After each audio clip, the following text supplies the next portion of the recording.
What it do, YouTube? What it do? It's your boy Doc Holiday. We back with another HBCU Overdrive live stream. If you haven't done it by now, make sure that you hit that subscribe button. Make sure you hit that like button. Make sure that you share this with your people and comment on it. But most importantly, hit that subscribe button and hit that notification bell to get everything HBCU Overdrive. The Jews are in the house. What's up, Jacktown 7785? What's going on, Chuck? Man, y'all gotta understand, I am on vacation. J Blue, how you doing? Amber, how you doing? I am on vacation, y'all, from the actual job, from Leeds. So that's the reason why I'm doing all these afternoon shows. But best believe next week we'll be back to a regular scheduled program. Not saying late night shows, but we're gonna do evening shows as always. Tuesdays and Thursdays we're gonna do the afternoon shows. So Miss Sabrina, yes, I'm always gonna be in a good mood. I'm always in a good mood. No matter what it is, I'm always in a good mood. So we're gonna be doing that. Hopefully on Wednesday I will be on live. I'll probably give my 2 cents about National Signing Day from my own perspective, and then I'll probably be on the live with She Loves D, aka Timona, where we kind of go over the signees for Jackson State and other and other members of the SWAC, MEAC, SIAC, CIAA, Division NAIA, any HBCU that's out there, we gonna cover it. All right. Say what's going on, man. What's going on, bro? Thank you for coming a member. Thank you for becoming a member. Make sure y'all hit that $4.99 join button. You get everything. You'll know when I'm coming on. You get everything, members access only and stuff like that. What's going on? Blue, what's happening? What's happening? What's happening?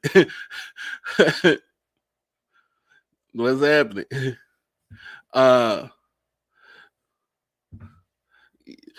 Well, you know what, on that one, bro, I didn't see what was going on, and then I read it. I was like, "Oop, okay." But you know what? This is one thing I know about Timona. She ain't gonna back down from nothing. So she ain't gonna back down from anything, y'all. All right. So let's also go on her page and let's go and subscribe and follow her. Because man, look, she's doing a great job with the content. Even when she had her first live podcast, she still did a great job with that being said. But man, look, today we got some great news coming out of Chicago, y'all. And I'm not talking about murders or nothing like that, but we got some great news coming out of Chicago. And let me put this up. Y'all already know how I do it. Look, Chicago State, man. Y'all know about them. Chicago State Cougars. Southside black, predominantly black institution. Look, we might as well just go ahead and call them an HBCU. That's, on the real. We might as well just call them an HBCU. So, if you haven't known, if you don't know by now, they are, hold on. Let me get this ticker first. Chicago State is exploring the possibilities of adding football to their line of sports. So basically what's going on with Chicago State is basically if they add football, then they're going to add more women's sports, pretty much more Olympic women's sports, to basically even it out, and also because it's Title IX. All right. So this is actually coming from the Chicago State website at gocsucougars.com. Chicago State revealed today the key members of its new sports exploratory committee that will assist in evaluating the potential impact of adding a Division I FCS program and additional women's sports teams to the existing roster of university athletics. The exploratory committee is a combination of advisory and working group members and includes a cross section of strategic partners well versed in the Chicago sports landscape. The esteemed group features members whose resumes include 4 Super Bowl championships, 2 former Chicago Bears, local Chicago area high school football coaches, multiple Chicago business leaders and nonprofit directors, along with key Chicago State faculty, staff, and students. So basically, they've been the first part of the news came around January 11th when they were talking about possibly exploring the opportunities of having football on their campus. On their campus, right? And so that was around not September, but January 11th. Now we got to realize too. Remember, at the time when Bethune and Fam left out of the MEAC, and you also had A&T and Hampton leaving out of the SWAC, and then Savannah State dropped down to Division II. Winston-Salem State went back to Division II. You're only left with 6 football playing members of the conference. Now, they did come to a conclusion that they didn't want to, the MEAC didn't want to add Chicago State because Chicago State was on the list, but they felt like that because you don't provide football, you're only going to provide basketball, in which they already have. The MEAC already have 2 non-football schools, which is Maryland Eastern Shore and Coppin State. They only provide the basketball. It would be a better way to have Chicago State. And then too, come on now, even though it's the MEAC and I understand it's the East Coast, you would have had that whole Chicago market right there. You would have had that whole Chicago market. And that's kind of it didn't make no sense to me for you to not add this school right here when they when they try to get it done. The committee is expected to share their findings with Chicago State President Z. Scott by the end of the spring 2023 semester. If the recommendation is approved, football and other programming could start as soon as fall 2025 and would make Chicago State the only Division I football program on the south side of Chicago. Now, remember, the north side, which really is not the north side because it's really in Evanston. You're talking about Northwestern. They are the only football program they are the only university that has a football program within the Chicago Chicagoland limits. But Chicago State sits directly on the south side. This would be the first, and they will be the only university in Chicago that's in the Chicago area, that's inside of Chicago, that will have a football team. Now, what are the possibilities of Chicago State fielding a football team? And you have all those athletes, all those athletes that do have football teams, the high schools that play football in Chicago that can stay home in Chicago and play in front of their families. They don't have to go to a big Power 5 school or anything like that. They could come, they could stay home, and they could play in front of their families, which I think that would be a great thing for them to have. If they, I feel like this, I would want them, because they all other sports, they are independent. They were a part of the Western Athletic Conference at the time, but remember the WAC, they took away the basketball, so they're only going to focus on football. So that, I mean, to me, if it's me, if I'm the MEAC, I would ask him. I would tell the MEAC to go revisit that Chicago State invitation. I will revisit that because of the simple fact that um that market, which is a big market, Chicago television market is so big, you um it will heighten up the marketability for the MEAC, and not just for the MEAC being just strictly Carolina's East Coast. Uh, it's not an HBCU yet, but it is a predominantly Black institution. But we just need to go ahead and allow them in a family, because their demographics, as far as when it comes to as far as having been predominantly Black, is pretty much way up there. And that's right.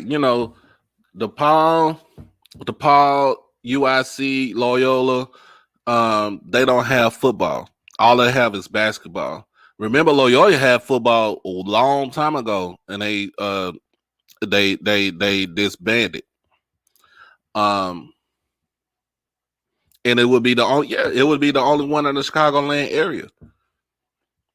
It would be in the city limits of Chicago, because Evanston is on the outskirts of Chicago. And that's the main thing that they want to do. So the trying to see what's on the exploratory committee. All right, so this is reading off a list of the advisory and working group committee members is as follow: Vaughn Bryant, executive director of Metropolitan Peace Initiatives. He's also a former NFL player. James Capers, he's a current NBA official. Dante Colbrough, Simeon High School football head coach. Todd Duncan, licensed Chicago attorney. Rico Estrada, CEO of Metropolitan Family Services. Howard Griffin, two-time NFL Super Bowl champion, Illinois All-American, and current Big Ten Network analyst. Michael Holmes, Chicago State University Vice President for Administrative Services. Larry Huggins, organizing member of the Chicago Football Classic. Dr. June Price Shingles, Chicago State University football faculty athletic representative. Melody Silas, executive director of the CSU Foundation. Essen Smart, CSU Student Board of Trustees representative. Rhonda Smith, CSU Director of Financial Aid. Corey Thames, CSU Board of Trustees representative. Tom Thayer, member of the 1985 Chicago Bears Super Bowl team and current Bears radio analyst. Veda Williams, CSU student athlete as advisory committee representative. And Otis Wilson, member of the 1985 Chicago Bears Super Bowl team. So you got two players, two former NFL players that actually played for the Bears that actually still live in Chicago. You have Howard Griffin, who is a two-time Super Bowl champ from the New England Patriots, who is with the Big Ten and went to Illinois. Like, so the names I read out, those are some big hitters right there. And to have the lone high school football coach on there is still good, because that means that he, not saying he just represents Simeon, just his school, Simeon High School, but he represents majority. He's going to be like the representative of majority of the high schools on that side of town, or even within all of Chicagoland. That would be a game changer if this were to happen. I feel like this should happen. I feel like this needs to happen. So I think that it's going to happen because Chicago State, they do get money. And it will help out with the university. I understand, we talk all about this. This doesn't help. This doesn't help my cause. This doesn't help this cause right there. But I feel like whoever conference that they go to, this will help them out. This will help them out. This will elevate them to newer heights when it comes to trying to fill an actual football team. And it's long overdue for them to get a football team to be on the inside of Chicago, Illinois. Not just the Bears. We talking about strictly this is Chicago's team football right here with Chicago State.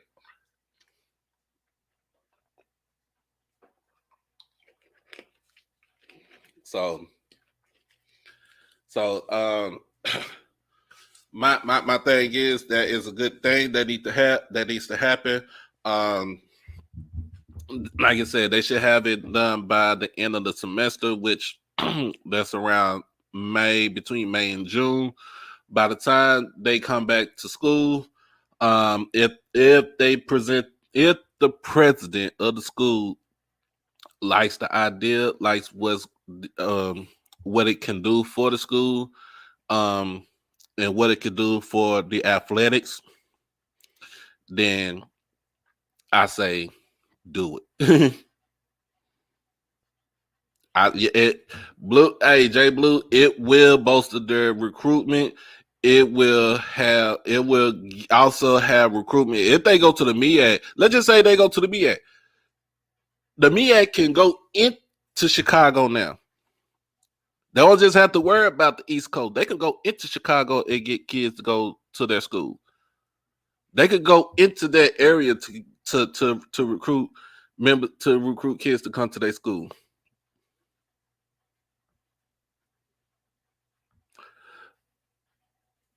Oh Lord. Oh Lord. Hold on. I'm gonna get my before we continue on with the rest of the show. Let me get my homie on the show.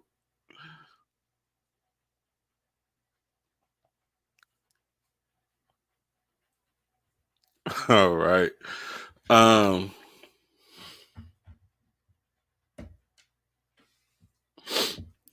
It is messy. It's a lot of stuff that's going on, bro.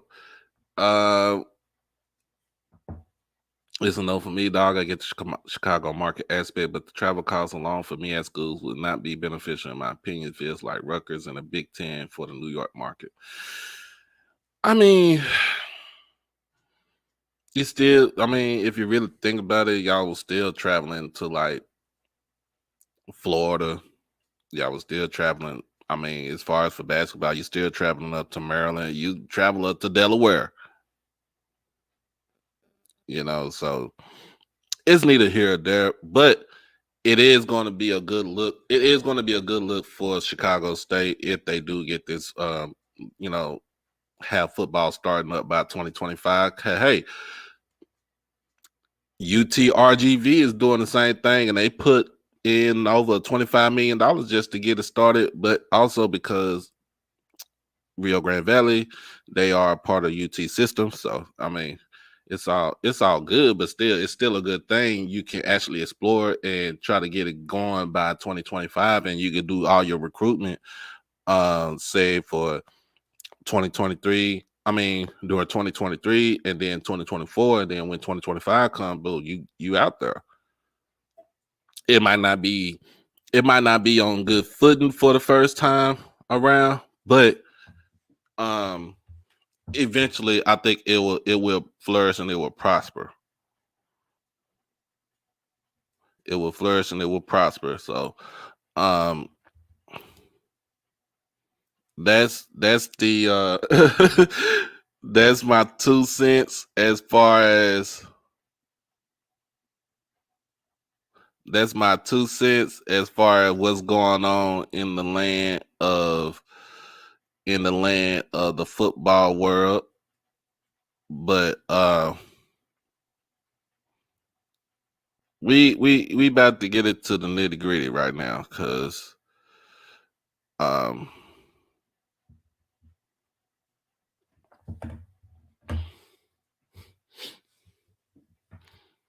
we about to get it to the nitty gritty.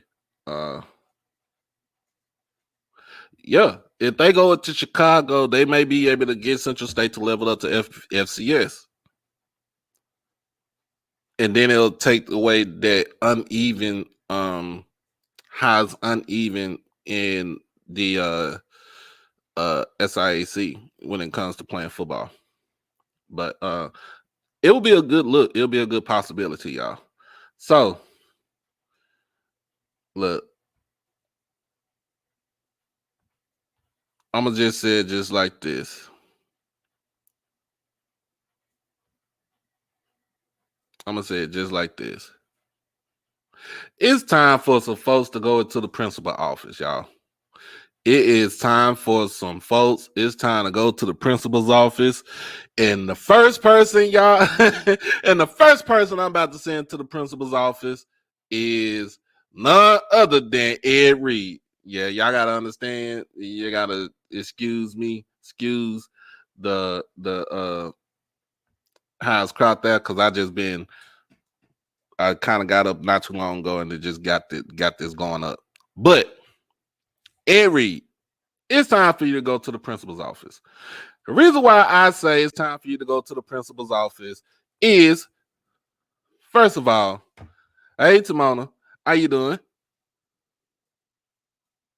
My blood pressure up right now.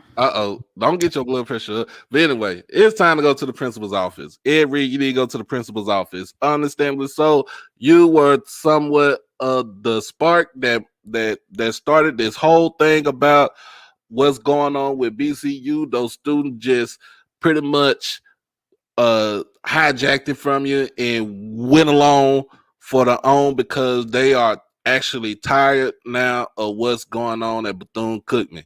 But you, my friend, are not in a good headspace right now. You are not in a good headspace. You are not there, bro. And I'm the reason why I'm saying this is that you are not there. I put the video when he requested for Shannon Sharpe. All right, so we're gonna get to that. I'm gonna get to that first, but let's get your rundown, son. Your rundown first. The rant, when you went on that rant on Instagram Live, it was, you know what I'm saying, you bashed your employer before you even got the job, though.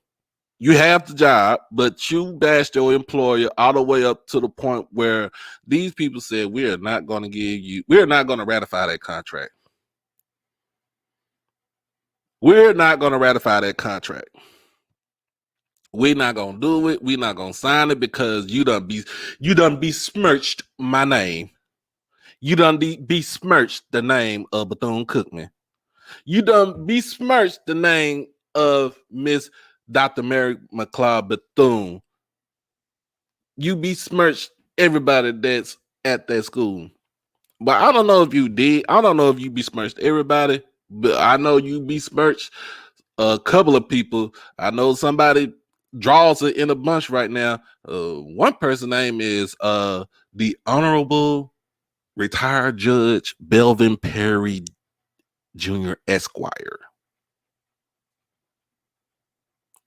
Hey, that you really want to go after that, because you don't have no contract. So it really didn't matter if you were going out. You know what I'm saying? It really didn't matter if you were going off on who or what, who, why, what, where, whatever, however, whatever. You didn't have no contract. You didn't sign it. They ain't ratified. Hell, I go off on them too. But now after that interview with Roland Martin, you are still going on. You're having a mental meltdown, my brother. You are having a mental meltdown. Okay, okay. Because look, if it wasn't for the boy Roe Parrish, shout out to him, the Soto Eagle. You know what I'm saying? If it wasn't for him stepping in and trying to right the ship and not crash that mother, then it would be a whole different story. Because to me, that interview could have been done by Roe Parrish by himself. You don't need to be there. He could have just said, "Hey, Ed, I need you to walk out the room. Give me about good 10, 15 minutes. Go get you something to eat. Go, you know what I'm saying? Go smoke you a cigar. Go do this. Go do that." You get what I'm saying? Roe Parrish could have easily done that interview on Roland Martin, and it'll been all said. You know what I'm saying? It'll been over, said, and done. Does with it if he extinguished majority of the flames, will it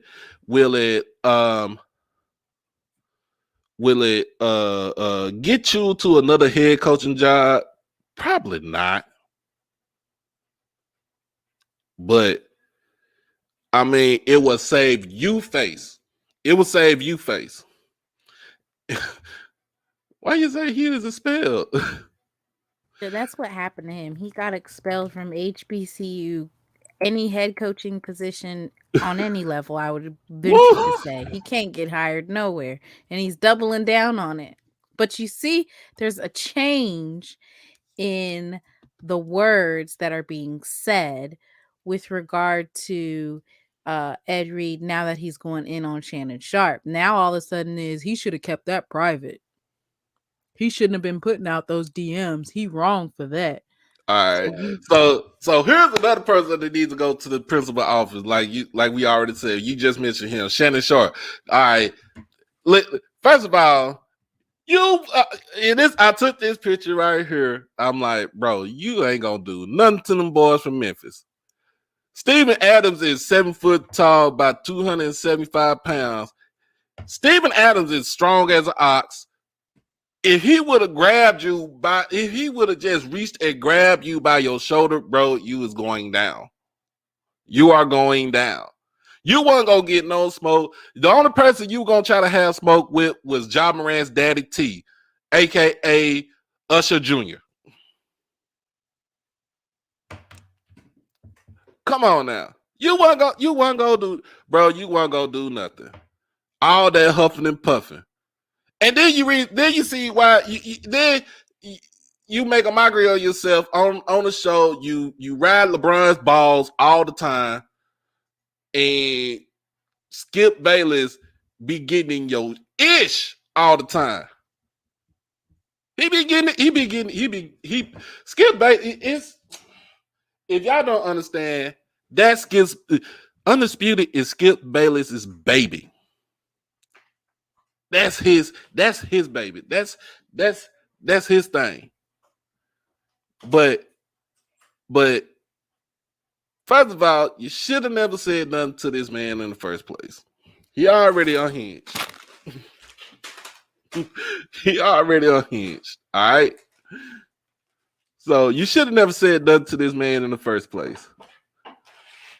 So I'm gonna go ahead. Let's play this. Let's play that clip. Let me play this clip. Shannon Sharpe. Yeah, I'm talking to you. I'm talking to you, Shay Shay. Oh. Get out the club, Shay Shay, and talk to me. Call me. Ask me. Ask me. Okay, first of all, not to be funny, but you got one of the best safeties, all around safeties in pro football coming at your big ass because you don't put his name in your mouth. I'm just saying. He coming after you.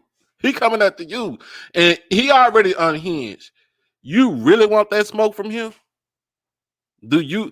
I'm just saying, do you really want that smoke from him? He already upset about what's going on, about what's happening with him.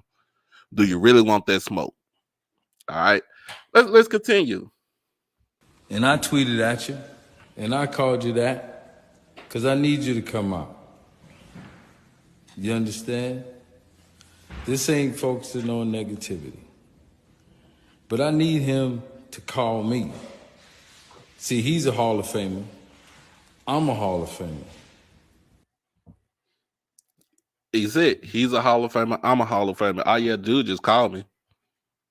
You can call me. You can. Hell, some people ain't in don't like to call people. So shoot, what you do? What's the next thing you do, Timona? DM me. You know what I'm saying? DM me. But there's more. There's more. That was just the first. That was where he was cool, calm, and collected. You know. Right, Yes, but you get what I'm saying though.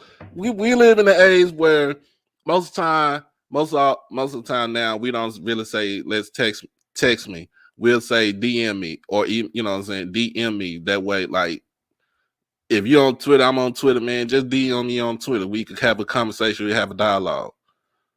You know what I'm saying? We could be somewhere. We could come together as you know, one and try to figure out what is going on. So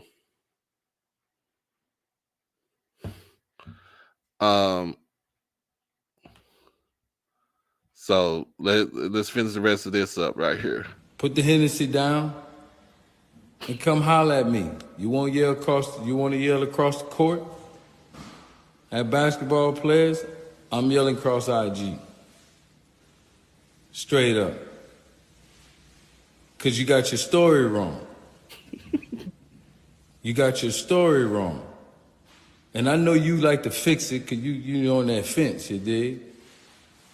So come get the truth. Because these youngsters are out here hurting, and one of them used to be you. But now that you made it, don't forget where you came from. That's the first shot right. That's the first shot right there. That is the first shot. Don't forget where you came from, Shannon.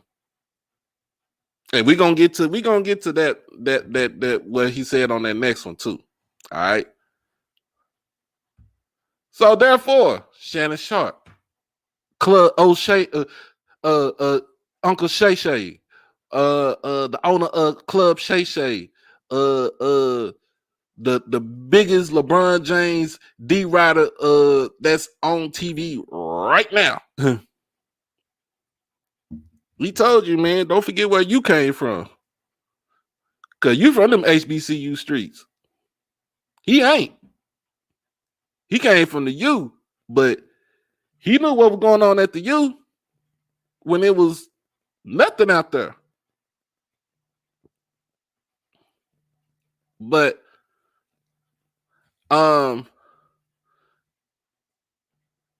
let's get into the second part. Don't want to bring me on this show. Shannon Sharpe said some stuff about me that was wrong. I just wanted to talk to Shay. I ain't got no beef with Shannon Sharpe. No beef at all. But you said something that was wrong. So now I got to talk to you. So we could get it right. But he don't want to talk. Because he's on the fence. I've been saying this for a long time about Shannon Sharpe. Maybe this will get him to talk. Maybe this will get him to talk. And get the real story. And not tell it from their side. But what he did, he DM'd me instead. Man, we could talk on the phone. I don't want to talk on the phone. You did it over live TV. Let me come and sit at Club Shay Shay. And you could drink your Hennessy that you promote to the people that you know is the worst drug out here. Yeah, alcohol. Don't tell me chill, Holmes. Don't shut me up. Don't shut me up. Don't shut me up, man. I've been jumping on lives talking about this, and I've been fighting for the little man for a long time. How y'all not hear these students out here crying? Hey, you take over for a second. Timona, get your opinion. Let them know what your opinion is. You know, I've been talking about the state of Ed Reed's mental health for the past week and a half. I just want to know, did the students get the board of trustees to resign? Did the students get their mold issue fixed? Did the students get a washer and dryer for the football team who claims they cannot wash their uniforms? At this point, it's not even about Bethune. He's done hijacked what it was supposed to be about, which was the kids, and now he's made it all about him.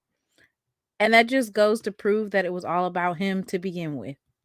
Like, it was never about Bethune. It was all about Ed Reed, and it was all for clout.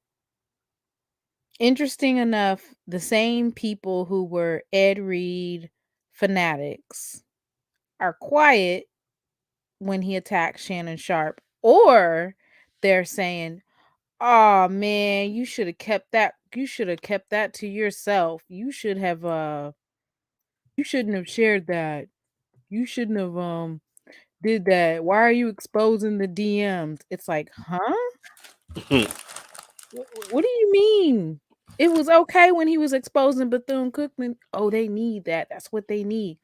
But now the shoe's on the other foot, and all of a sudden it's, "Don't do that. You're not supposed to be exposing the DMs. Not everything is for the internet." It's Everything's just for the internet. hypocrisy. Everything's for the internet. Shannon didn't know. I mean, that's what, but you can't speak on somebody and not expect for them to just be quiet. And Like, not expect for them to challenge you on it too. right, like Shannon Sharpe was dead ass wrong. He was over there talking shit, and then he said that Bethune-Cookman is in bad shape because of, lack of funding. But then he went on to say that Prairie View That's what I'm and about to get next to. Alcorn were worse than Bethune. Yeah. So let's finish this up right here. Don't miss the message. Don't miss the message, man.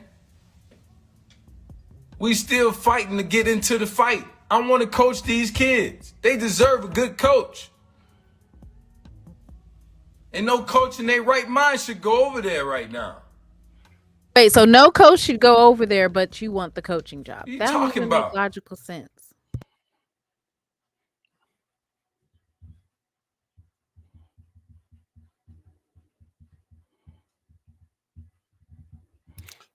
Yeah, that don't make no sense right there. That makes no sense. But You don't want nobody to go over there. No coach should go over there right now, but he wants to go coach the kids. Make that make sense. you know, you said no, yeah, no coach in their right mind. And yet, so he must not be in his right mind because he keeps talking about going to go coach the kids. And my thing about this is right here is, who do you want to see as a head coach of that team right there? Who can come in? Who can come in and salvage? What has transpired in the last 2 weeks? 2 weeks. Who wants to go over there? Who wants to go over there? And I know Blue put some names out there. One name he did tell me, it was Archie Denson, used to play for Notre Dame, play for the Chicago Bears. That his name was out there, and I forgot the other name that was out there too. But who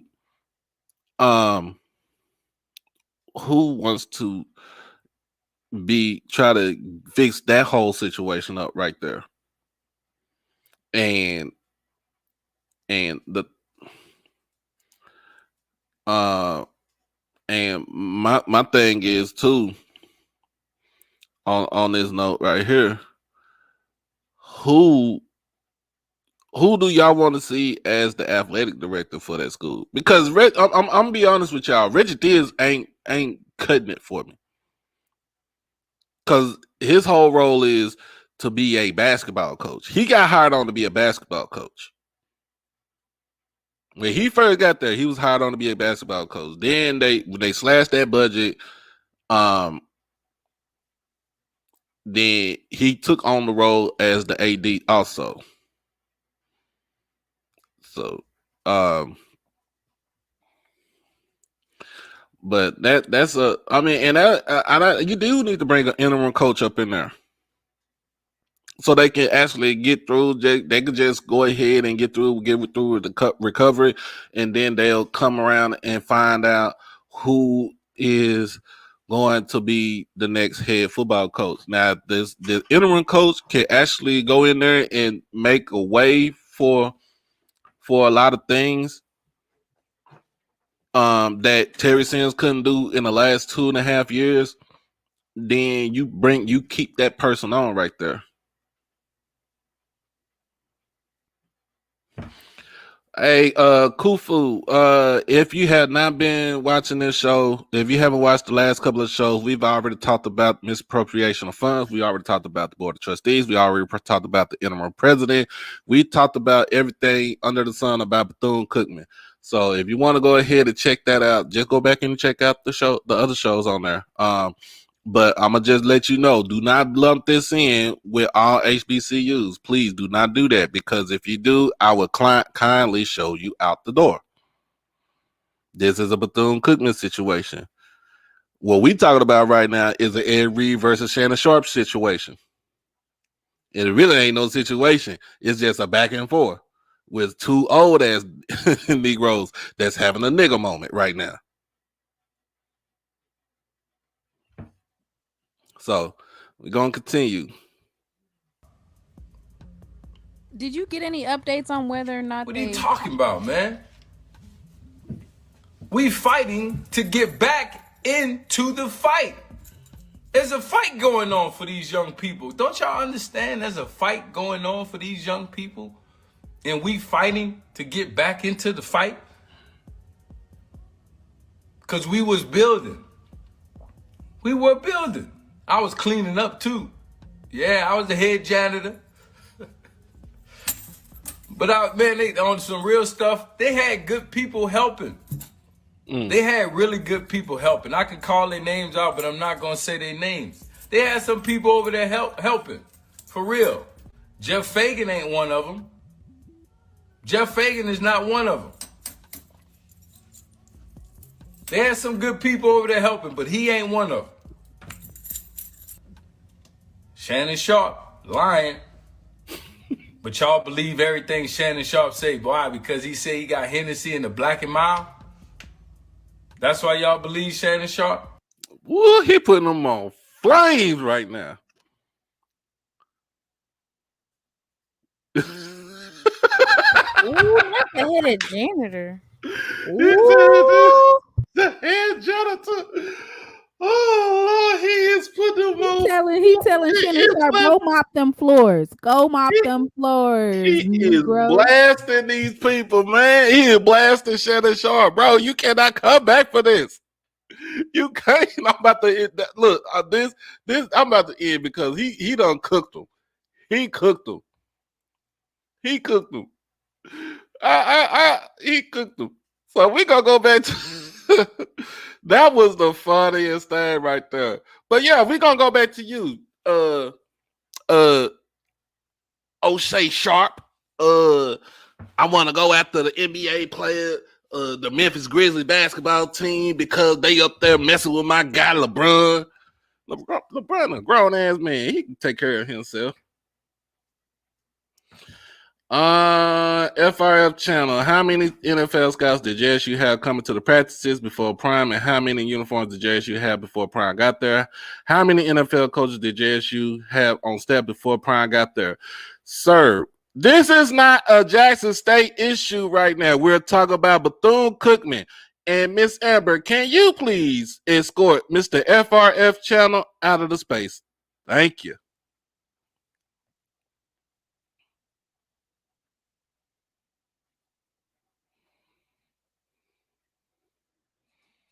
But let's keep it real. Let's keep it real. Is Shannon Sharpe opened his mouth. He put his whole foot in his mouth. I mean, his whole foot in his mouth. And and the whole thing about it is when you ain't talked to this man, you know what I'm saying? Because you go on there, you go on the show, you go on Undisputed, you talk about that. Yeah, I know this. I talk to him all the time, man. Prime, blah, blah, blah, blah. And so, yeah, I know they only know one HBCU, but I mean they could give free, Jack State, we love free publicity, but not for no clowns like that. But let's not get this out. Let's get this out the way. Like I keep telling everybody, it is a Bethune-Cookman situation. I can tell you just like this, when they had the mold and the mildew and all this other stuff like that, showing me all the pictures and stuff, it hurts my heart because if I had kids that go to that school right there, not only would I be pulling them out, but they're gonna stay in the HBCU. I don't care what anybody say, because I'm not taking them to no PWI. They're gonna be at the HBCU. They're gonna be at a black college university. But I'm gonna tell Bethune to put their money where their mouth is.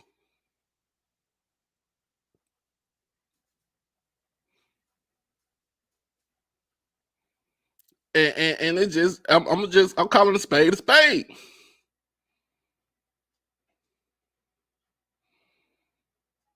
I'm calling a spade a spade. I'm looking at all these pictures, like, bro. Even when I was at Jackson State, and I know we had problems. We was at Jackson State. I knew we had problems. I stayed in Dixon Hall for when you first get to Jackson. I stayed in Dixon Hall, and Dixon Hall at the time was still community bathrooms and all this other stuff like that. I stayed in that dorm. We had issues and stuff, but you know what we did? We went to our housing. We went to housing, and we told housing, "Hey, we got stuff going on right here." And guess what housing do? They went and fixed it. It probably took them a little bit of time, but they went and fixed it. Because the whole thing is, my tuition is paying your salary. And it's just like if you were it's just like if you were the commissioner of a conference. The commissioner of a conference works for the said presidents and chancellors. So now we gonna get into it. So now he goes on Undisputed to talk about where Prairie View and Alcorn make way worse. Sir, have you ever been down to Prairie View? Have you ever been down to Alcorn? Prairie View and Alcorn. First of all, I'm gonna get on Alcorn first, because that's Prairie View and Alcorn means something to me because I had family go there, right? And what I'm about to say is Alcorn is, for it to be in the middle of the damn woods in the country, sitting next to the river, it is the most beautiful campus in the state of Mississippi. I don't even think Mississippi State. I don't even think Ole Miss can even touch the aesthetics and the landscaping of Alcorn. Like, seriously. Like, for real. Timona, have you ever been to Alcorn? Yes. How beautiful is Alcorn's campus? It's nice as in like the aesthetic for, being in the country and it being an HBCU. It's a very nice campus. It's beautiful. It's beautiful. Now, My issue is, why are you bringing in that? Who asked you about those SWAC schools? Why are Right. you even bringing? Who wrote that? I want to know who wrote it down on his piece of paper to talk about Prairie View. At this point, it just seems like it's calculated. Like, Mm-hmm. we're gonna go in on each HBCU. We're gonna start with Jackson State and work our way on down. I'm getting ready to upload the pictures shortly so we can just look at Right. them. And then go to Prairie View. Prairie View, yes, Prairie View is yes, Rebel. Prairie View is part of the Texas A&M system. Prairie View is written in our state constitution as one of the land grant institutions in the state of Texas. Prairie View is supposed it is written in the constitution that Prairie View is supposed to get uh up to or equal amount of funding that University of Texas and Texas A&M does get. So if you we talking about the same Prairie View A&M University that was founded on the old Alta Vista plantation and sits on the hill. And guess what? It's if you drive up on that campus and you just look at that campus and you just see and you walk around, that campus is beautiful. And Prairie View is just like Alcorn. Prairie View is down there in the middle of nowhere, smack in between College Station and Houston. Like is is like look at it. And then yeah, Blue, you know it. Prairie View got the best. Prairie View got some of the best facilities right now in the sweat. I'm talking about right now. I'm talking about hands down football stadium, hands down. The only other stadium that it compared to would be Alabama Alabama State. State. Basketball arena, hands down. That basketball arena is almost 60, is like over 60 years old. Nicknamed the Baby Dome. The only other places I know that look better than that in the SWAC is FAMU's Al Lawson Center, and then the new basketball arena over at Alabama A&M. And those are the newest ones that you've seen in that you see in the SWAC. I'm talking about I'm talking about facilities look better than some.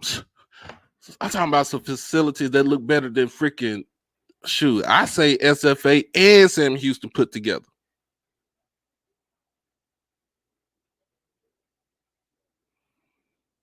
Like for real. Like PV, bro, is the like one of the most beautifulest campus out there in the sweat. In the sweat. And if you think I'm lying, look at this. Look at this. Sheesh, that's a beautiful. Ooh, And they got enough room to where this stadium they built this. It was finished in 2016. Uh, they have enough space to where they can expand it to like 20 to like say 35,000. man, that's a beautiful, beautiful, beautiful. Look at the status of that stadium right there. Locker rooms. And you think Bubba McDowell is tripping over there? Hell no. Hell no. Y'all think Bubba is tripping over there being the head coach of Prairie View A&M? He is not tripping. He know what he got out there. But that's why I said that Harry didn't do any type of like, he didn't do any research. If he would have done some research, and if you thought that it was going to be an issue that they didn't already have a nice practice field, or that they didn't already have a stadium that was up to your liking, or facilities on campus, then that's why you should have tried to coach at, a university that already had these facilities available. Mm-hmm. Shoot, he could have been the head coach over at UAPB. UAPB got a nice stadium, and they stadium got redone by they got paid by private donors and Simmons Banks. And Simmons Bank has the naming rights of the stadium. Oh Like, yeah, I found those pictures. Give me like 2 minutes. like, yes, Amber. Shout out to the AD who's previously at Prairie View, Ashley Robinson. Simmons Bank Stadium in Pine Bluff looks beautiful. They refurbished that stadium and it doesn't look like a high school stadium. Like, it looks very nice.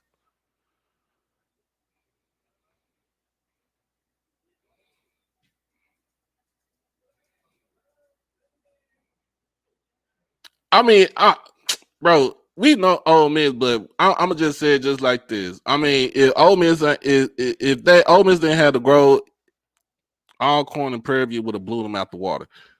But that's just my opinion right there. That's just my saying.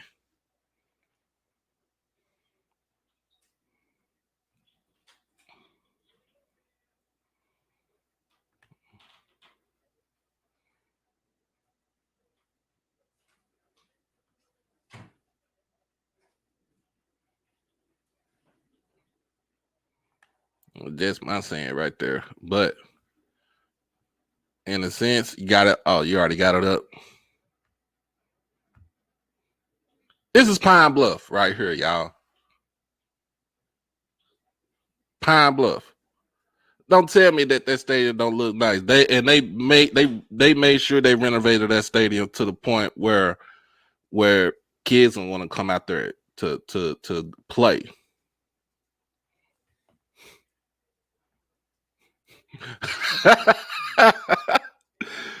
Come on, Blue. Yeah, I've been to Vaught Hemingway Stadium.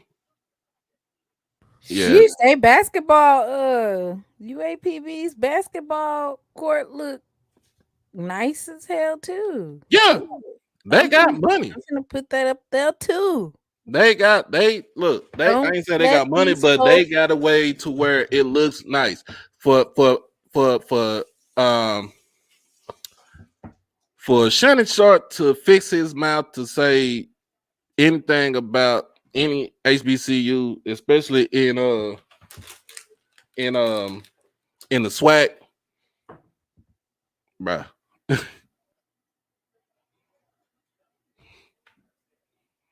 But I'm sorry. You can't, like, y'all can't beat these aesthetics right here. You cannot beat that for HBCU.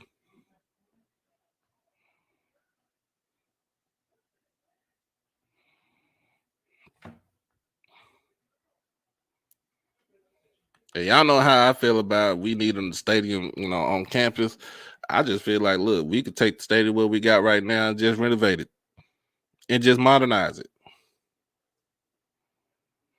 And Miss Brandon, we should not even entertain it, but you know what I'm saying, when it comes to you fixing your face and saying everything bad about HBCUs, and the main problem is this.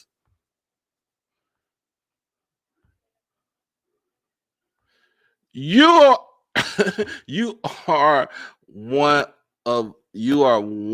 of us. Now, I ain't talking about one of us as far as we ain't one of you as far as you having money, but you was one of us that your ass went to a HBCU yourself. You went to Savannah State on some Prop 48 type stuff.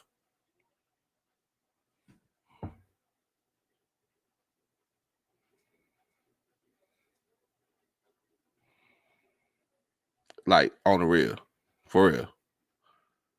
So, bro, you can have several seats. Do you even get back to your university? Do you get? It's a funny thing, y'all. It's a funny thing, y'all, that a non-HBCU person by the name of Charles Barkley can give $1 million of his wealth to HBCUs, y'all. And then he just give $1 million to Jackson State. He just donated $1 million to Jackson State. But you, my friend, you with this old man, I had my mama knit this right here for me.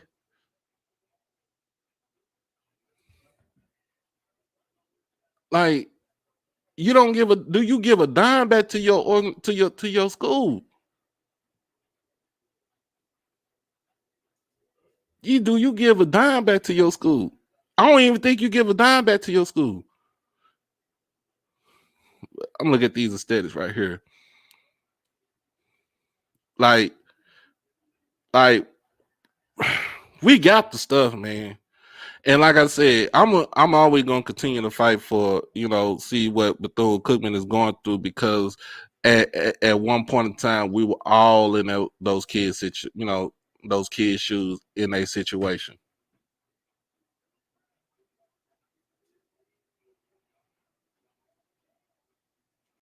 So that's my whole thing about that. Now, ma'am,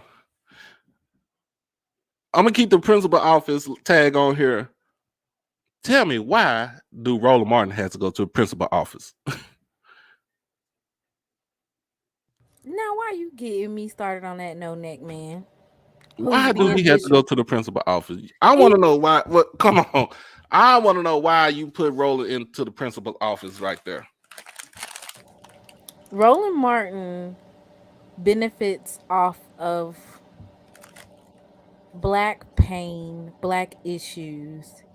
That's how he gets the majority of his money.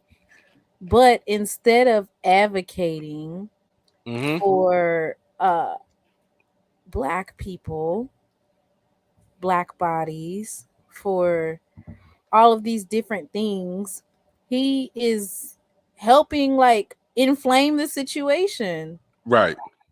I put it up. I put the little tweet up that he sent.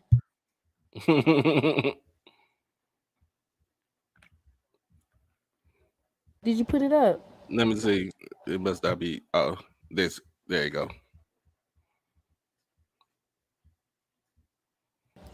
So it says somebody was correcting Shannon Sharpe and said, "Here we go again. Can someone tell Shannon Sharpe to keep Prairie View name out of his mouth?"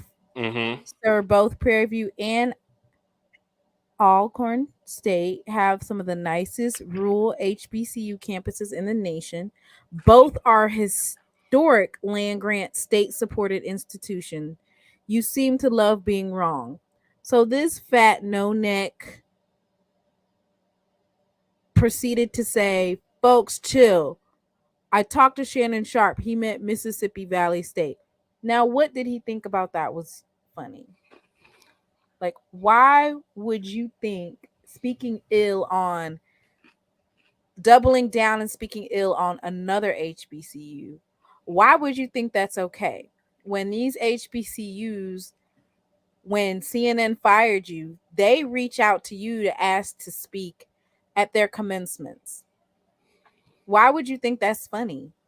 Why is that something that you would do? You would double down on that and think that is funny. It was totally inappropriate. It was disgusting. And I was mad because I don't know if you've seen what Valley has done recently, but they have a new AD, Right. Hakeem, Mm-hmm. and they Hakeem also have a new coach. Kendrick Wade. And yeah, and they're really doing good with their program. I'm gonna see if I can show you. Lord, I've been talking a lot. I'm gonna see if I can find the video of this young man who I don't know if it's a commitment video or here it is. I got it. I'm gonna pull it up. And this, mind you, this is Valley. They don't have the best facilities, but what they do have, they're making do with what they have. And Right. I'm very impressed with the way that Valley has, the new coach and everything, and the AD have invested in the program with what funds they do have. Okay, I put it up there now. Right. Okay. I remember this right here. Yeah, this is Oh, gotta mute it. You can't hear it? No, you gotta mute it so that way we won't get copyrighted. Oh. It's not a copyright video. Yeah, no, it's the Oh, okay. yeah. I'll mute it. Okay.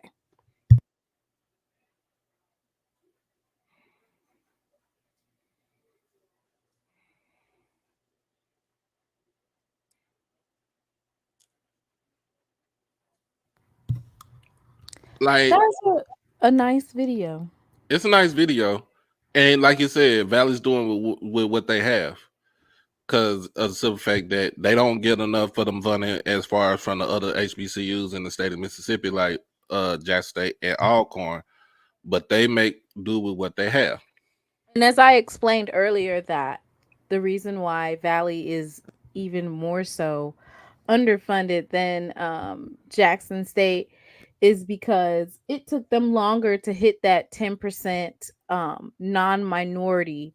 So the Ayers case, they said that we'll give you funding, but you have to hit 10% to start getting a certain amount of money. Right. I remember you said that. With Valley, it took them a little bit longer to get that 10% because, Delta State is right there in that vicinity. 30 minutes from it.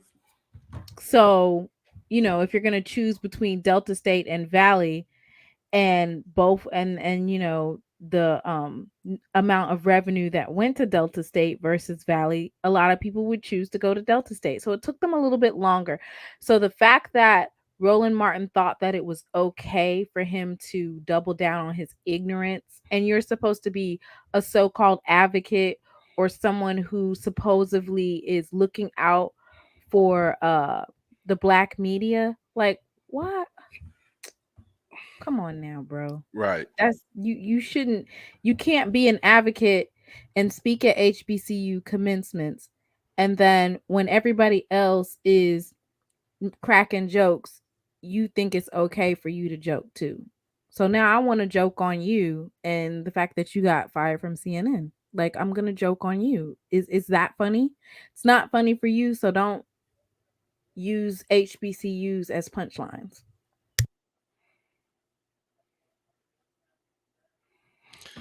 Oh, come on.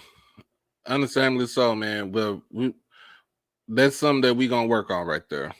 That's all we can say. The reason why JSU doesn't have the medical program that they deserve is because the blocking of IHL and other universities. Yep. And the main university is Ole Miss. It's always going to be like that. But like I said, Shannon, fixing your face, you talking about HBCUs where you went to one, you don't give back to that said school. I mean, if Amber, can we get Brandon Holman out of the chat because he is being disrespectful and I don't feel like cursing nobody out on the live today.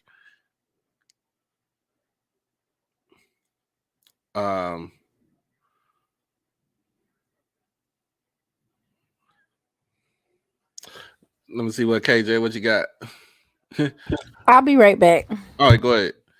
Never confuse that Black elites do not consider themselves to be a part of us. They will use us for profit where they can. That is true, KJ. And you know what? It's the funny thing is you can say the same thing for poor white people, because poor white people try to feel like they are a part of that elite group with said elite white people. So that's a whole thing that we that they try to play a part on. They try to play that role. In fact, in a sense, that's how Trump he used that rhetoric as far as getting poor white people to think along on the same lines as the white elitists. And that's pretty much how he got into office.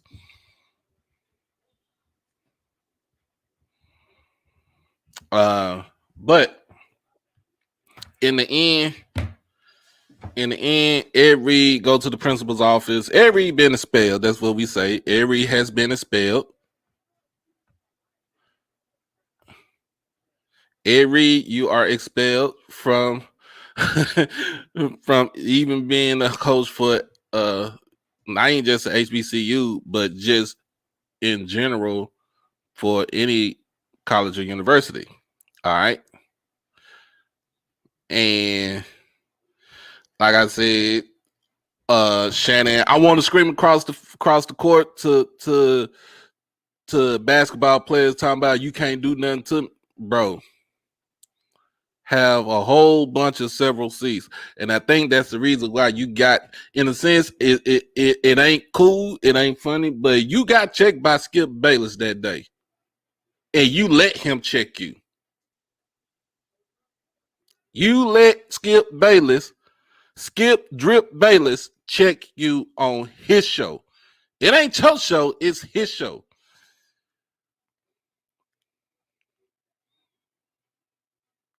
So that's my whole thing is right there.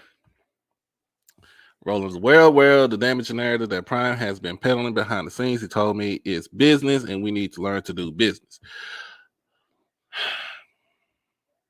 Yeah, I remember that one.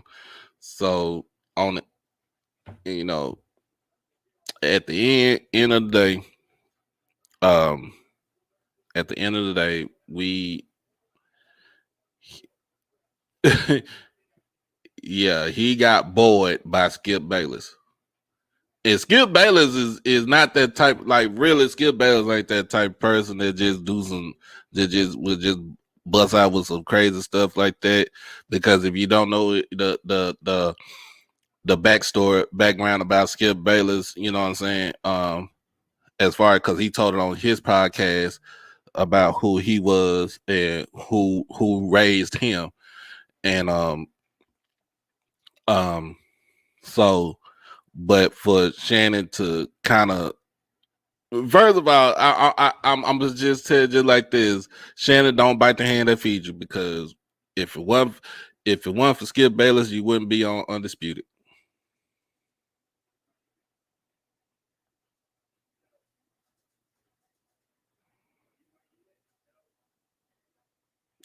Really, really, that's crazy, KJ. You spoke to him, but he's an elitist. Okay.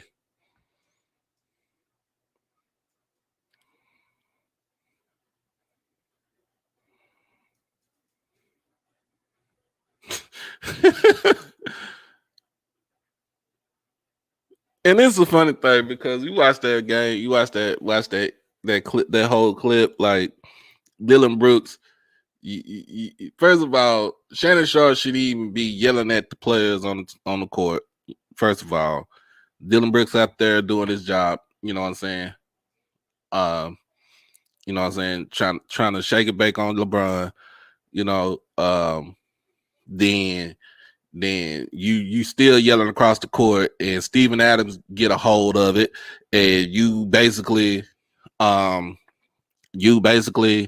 like he get a hold of it. You want to get up, and you understand you like 6'2" and 260. You know, good that you're in good physique, you know, good shape and stuff like that. But we talking about Steven Adams that is 7 foot. That is 7 foot 275 and has a grip like no other.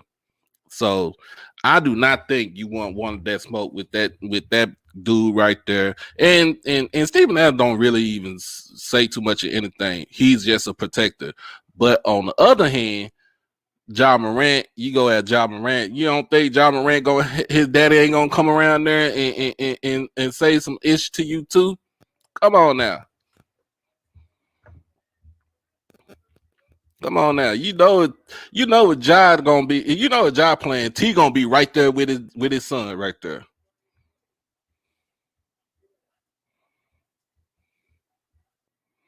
Yep, Blue. That is the same. This is the same Shannon Sharpe. Yep, you talking about the same Shannon Sharpe.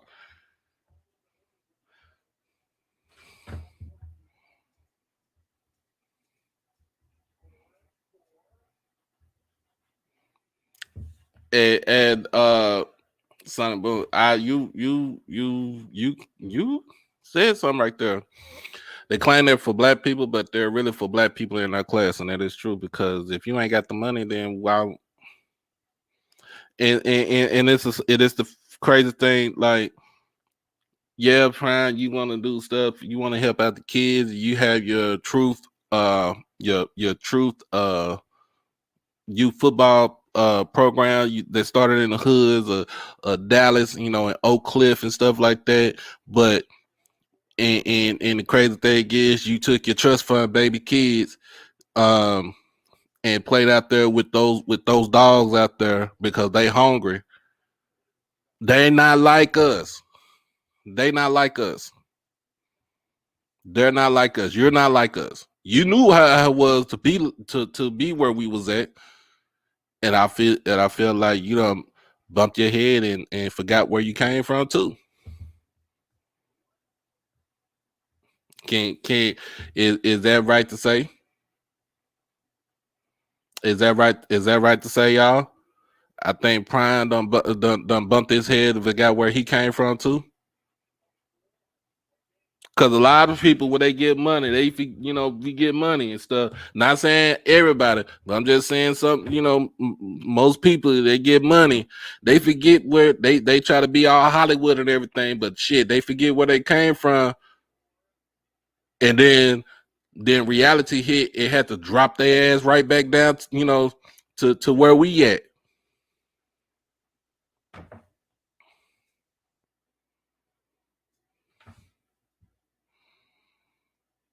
So can we all say that most of these people, and I don't think I'm gonna be real honest with you. I don't think Ed Reed forgot where he came from. I don't think Ed Reed forgot he came from the outskirts of New Orleans. You know what I'm saying? I think he forgot. I think he cannot differentiate the difference between being a football player and just a regular guy. And that's just what I say about Ed Reed. I don't think Ed Reed. I think Ed Reed forgot. It cannot put two together to differentiate from being a football player to just a regular guy. He's a regular guy, but he got money. But that football player mentality is going to get you. It got you somewhere on the field, but it's not going to get you nowhere around parts of just trying to come in and do something that you actually love.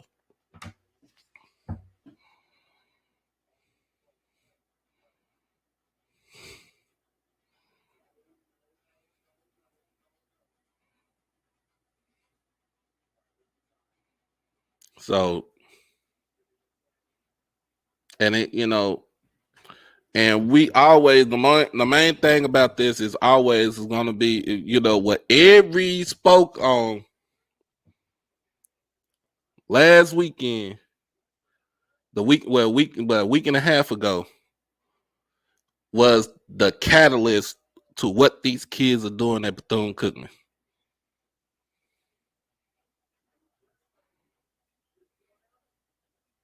And that's true, Skip. You right. Playing football don't make you a good coach. It don't. But in the end, what Ed Reed said, if he would not have outed out those people over at Bethune-Cookman, and then the kids took it upon themselves and took it upon themselves and said, hey, we are tired of the conditions that we are living in, and it's been going on like this for years. All power to the kids, y'all. All powers to the kids.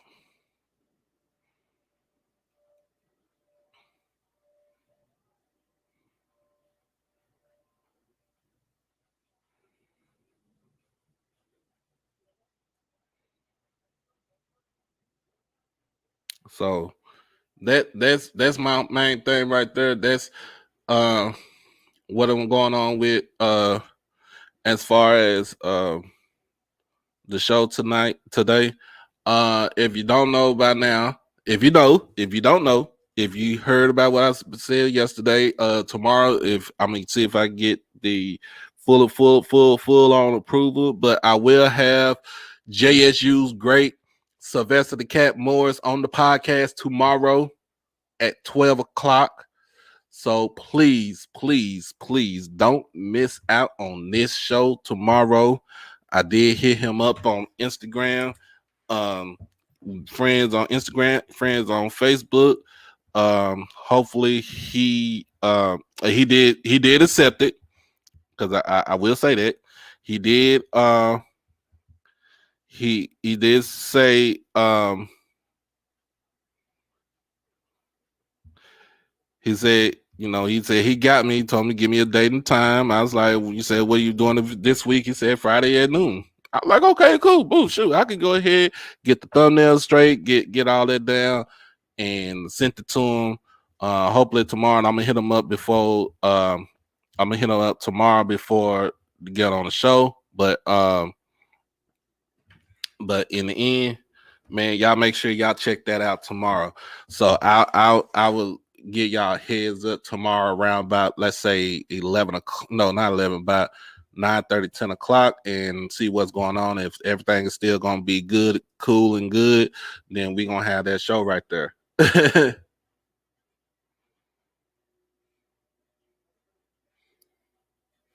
I'm going to tell you just like this. We as regular individuals that have set foot on the campuses, on the grounds of historically Black colleges and universities, or even historically Black community colleges, we need to hijack the narrative from people like Shannon, from people like Ed, from people like Uncle Luke, from people like Prime, and take it back and send those jokers to the principal's office. Expel them. And it's crazy. It's crazy. Y'all, we got ex-NFL head coaches on that coach at HBCUs. We got ex-NFL players that coach at HBCUs. And they ain't doing not a damn thing to stir up that conversation, or even to think about what these jokers are talking about. Eddie George doing his thing on the quiet side. You know what I'm saying? Vincent Brown from North Carolina A&T doing his thing on the quiet side. Hell, Sam Washington was doing his thing on the quiet side before he got let go from A&T. Lee Hull doing his thing on the quiet side for Delaware State. Bubba McDowell down at Prairie View is doing the things on the quiet side because he really don't say too much of anything. Eddie Robinson Jr. doing the same thing over at Alabama State. Hugh Jackson doing his thing over at Grambling. Guess what they doing? They recruiting. They out there recruiting. They out there pitching, you know what I'm saying, trying to get money for their school, for their programs. Not out here talking about airing out folks' business and stuff like that. If it needs to be aired out, then you air it out, but do it on the private side. But we can't. I'm gonna take that back. If it needs to be aired out, it's gonna be aired out. I'm gonna just say it just like that, so that way nobody won't get confused.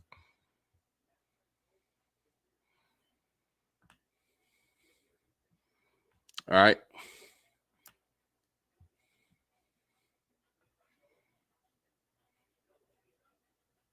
Even TC Taylor played pro ball, and he doing it quietly. He doing everything quietly from Jackson State. He ain't making no noise. No, he ain't talking all that talk. He just doing it quietly, and he gonna say, "Watch me work." It don't even matter if he got injured. Shoot. if I was TC, if I be a wide receivers coach, shit, I told, hey, cat. I know big you we played wide receivers. Hell, I go after long story. Y'all played on the same team. Help out my kids, become better players, better men. Reach out to them. Eddie George, knowing about the plight of what's going on with Tennessee State and the state of Tennessee not giving them their money. Understanding what's going on and still doing it. He doing it with a smile on his face.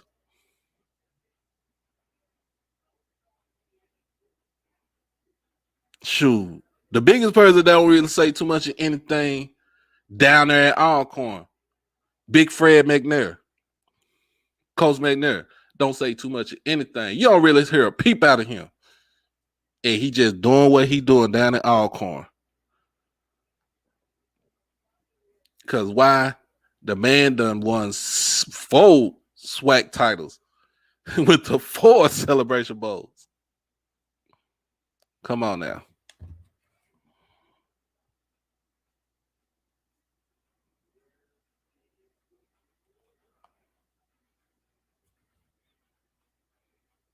Come on now.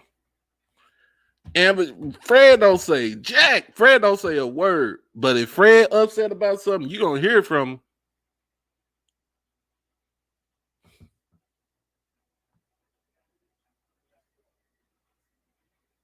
Thank you, Blue. Two of the best FCS football hires was not celebrity hires. Vincent Brown and T.C. Taylor. Hell, I put Kendrick Wade up in there and see what he do at Valley. I put Alonzo Hampton up in there and see what he do at Pine Bluff.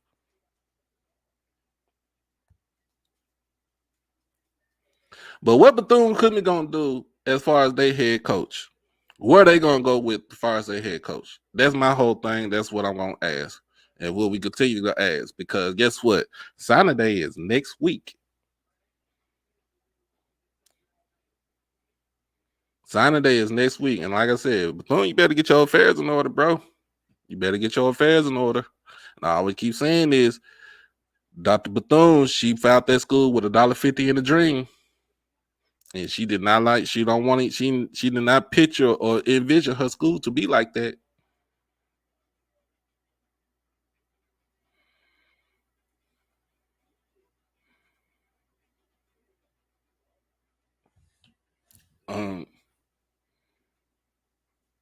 I mean, celebrity hires, and I don't say celebrity hires is all bad. Like Eddie George, when he came in, he knew, like I said, he knew the plight about what was going on at Tennessee State. The man been in Nashville since he stopped playing football. He was in Dallas for 1 year. That man, then he went back to Nashville.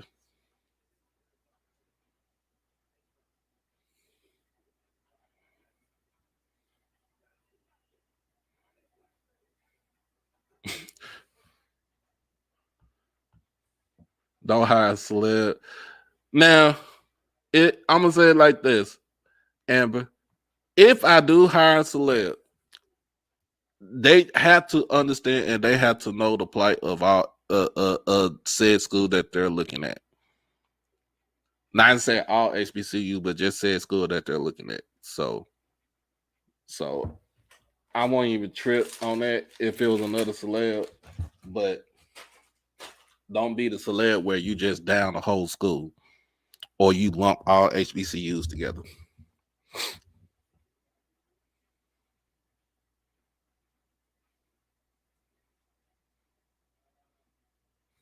I don't know. The one, I don't know if they reached out to anyone. I had to talk to Blue on that to see where they what's going on with the hire with the coaching search.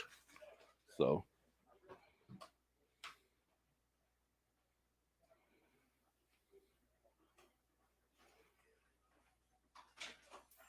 and as always, man. We still, like I said, we're still doing the crowd fund right now for BCU athletics. We are at 330 right now. We're trying to get to 2,000 by mid-February. That's the goal. that is the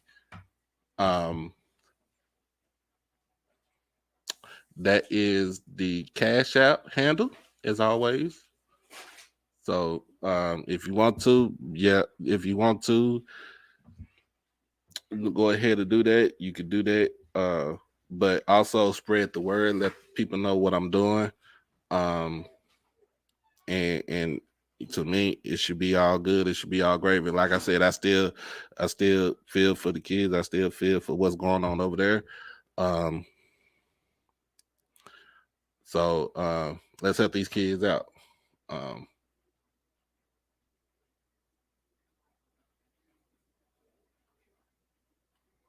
Let's help these kids out.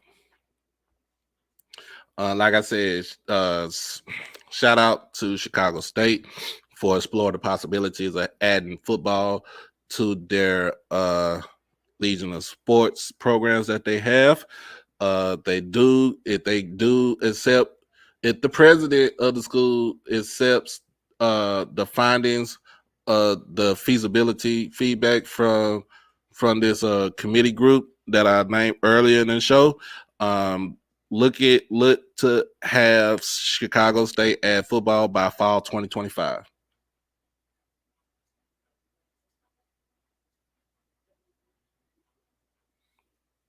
So let's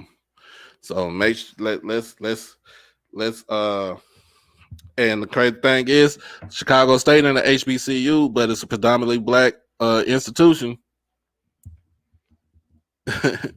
They might well go ahead and be HBCU already. But as always, y'all, man, look, it's good y'all rocking with me during the afternoon. I'm already tomorrow's my last day of vacation, so I go back to work on Saturday morning, and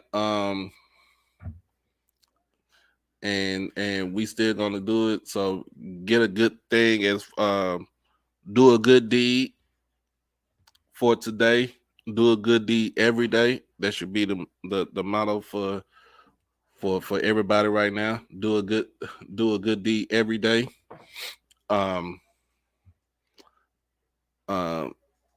And also, like I said, them three need to go to the principal's office. They need to go to the principal's office. So, but if anything else, y'all, man, look, my name is Doc Holliday. You just finished watching a HBCU Overdrive live stream. If you haven't done it yet, make sure you go and like the stream. Make sure you hit that share button and comment on this, because this all helps the algorithm.